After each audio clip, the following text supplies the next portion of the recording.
Genesis chapter 34. One day, Dinah, the daughter of Jacob and Leah, went to visit some of the young women who lived in the area. But when the local prince, Shechem, son of Hamor the Hivite, saw Dinah, he seized her and raped her. But then he fell in love with her and he tried to win her affection with tender words. He said to his father Hamor, "Get me this young girl, I want to marry her." Soon Jacob heard that Shechem had defiled his daughter, Dinah.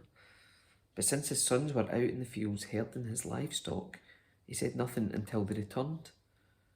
Hamor, Shechem's father, came to discuss the matter with Jacob. Meanwhile, Jacob's sons had come in from the field as soon as they heard what had happened. They were shocked and furious that their sister had been raped. Shechem had done a disgraceful thing against Jacob's family, something that should never be done. Hamor tried to speak with Jacob and his sons. "My son Shechem is truly in love with your daughter," he said. "Please let him marry her.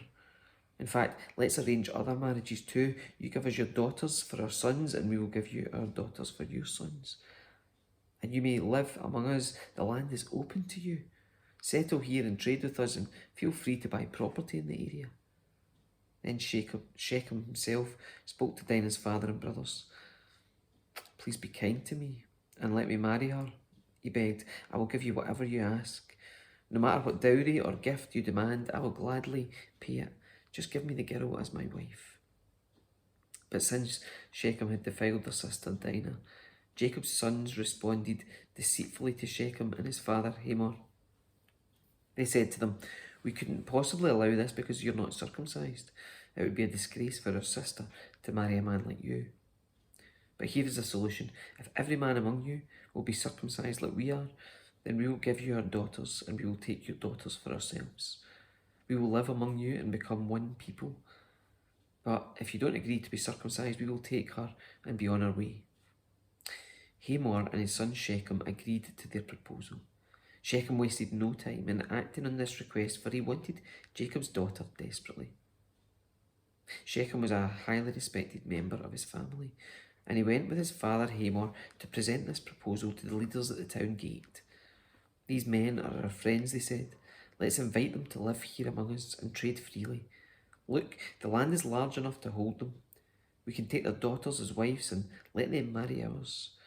But they will consider staying here and becoming one people with us only if all our men are circumcised, just as they are.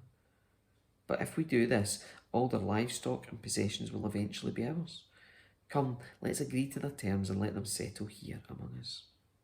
So all the men in the town council agreed with Hamor and Shechem, and every male in the town was circumcised.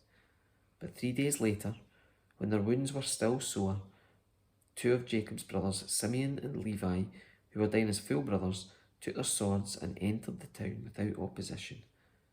Then they slaughtered every male there, including Hamor and his son Shechem.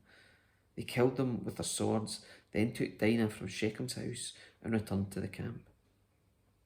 Meanwhile, the rest of Jacob's sons arrived. Finding the men slaughtered, they plundered the town because their sister had been defiled there. They seized all the flocks and herds and donkeys, everything they could lay their hands on, both inside the town and outside in the fields.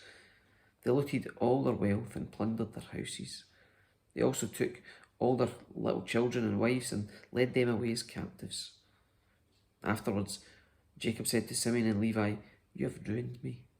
You've made me stink among the peoples of this land, among all the Canaanites and Perizzites.